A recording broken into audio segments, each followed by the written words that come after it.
Well, more than 24 construction workers in California thankfully are safe after this frightening collapse. They were in this industrial tunnel last night when part of it came down. As Carter Evans of CBS shows us, some of these workers were 6 miles deep inside and 400 feet underground, away from the only entrance. Here at 1701 North Figueroa Street, we are getting reports of a tunnel collapse.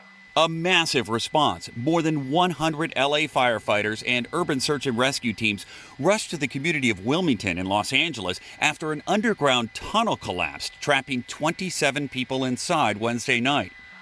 They don't have a head count or a patient count at this point.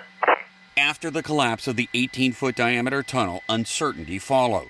Asked the police, please let me through, and my husband's in there. Chelsea Fernandez says she got an alert on her phone and ran to the site.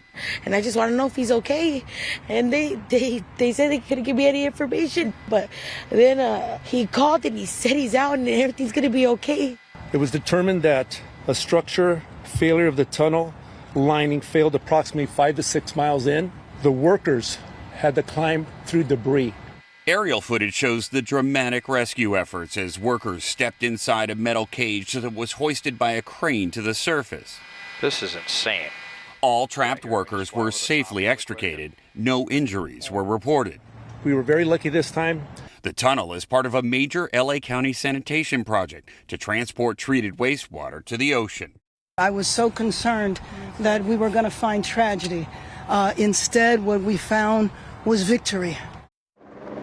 This is a big project that's supposed to be completed in 2027, but right now construction is on pause while authorities try and figure out exactly what happened. Carter Evans, CBS News, Los Angeles.